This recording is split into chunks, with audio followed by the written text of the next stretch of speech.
उदगाव एमआयडीसीमध्ये मध्यरात्री दहशत, कॅन्टीनवर हल्ला, तरुणास बेदम मारहाण। उदगाव तालुका शिरोळ येथील एमआयडीसी परिसरात बँक ऑफ बडोदा शेजारी असलेल्या मैत्री कट्टा मॅगी पॉइंट कॅन्टीनवर मध्यरात्रीच्या सुमारास काही तरुणांनी हल्ला करत तोडफोड केली। तसेच एका तरुणाला सोड्याच्या बाटल्याने बेदम मारहाण केल्याची घटना गुरुवार दिनांक 9 एप्रिल रोजी रात्री 12:30 वाजण्याच्या सुमारास घडली।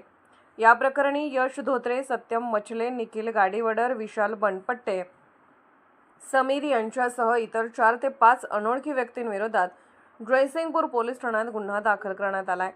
याबाबतची फिर्याद शुभम तमन्ना नंदीवाले वय 22 राहणार नंदीवाले वसाहत उदगाव यांनी दिली आहे। पोलिसांकडून मिळालेल्या माहितीनुसार आरोपी यश धोत्रे याने आकाश प्रकाश पवार याला माझ्याकडे का बघतोस असा जाब विचारला। त्यावर मी कोणाकडेही बघेन असे उत्तर दिल्याने वाद निर्माण झाला। त्यानंतर आरोपींनी आकाश पवार याला लाथाबुक्क्याने मारहाण केली। यानंतर यश धोत्रे याने इतर साथीदारांना फोन करून बोलावून घेतले।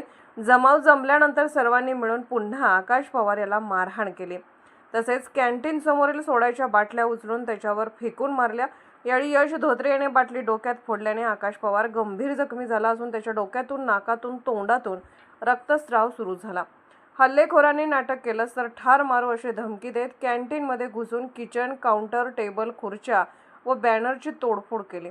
तसेच कॅन्टीन समोर उभ्या असलेल्या मोटरसायकलीचीही तोडफोड करण्यात आली। फिर्यादी शुभम नंदीवाले व त्याच्या कामगारालाही मारहाण करून आरोपी तेथून पसार झाले। या घटनेची नोंद जयसिंगपूर पोलीस ठाण्यात करण्यात आली असून पुढील तपास पोलीस हेड कॉन्स्टेबल जाधव करीत आहेत। Bureau report SR news 24 Jaysingpur.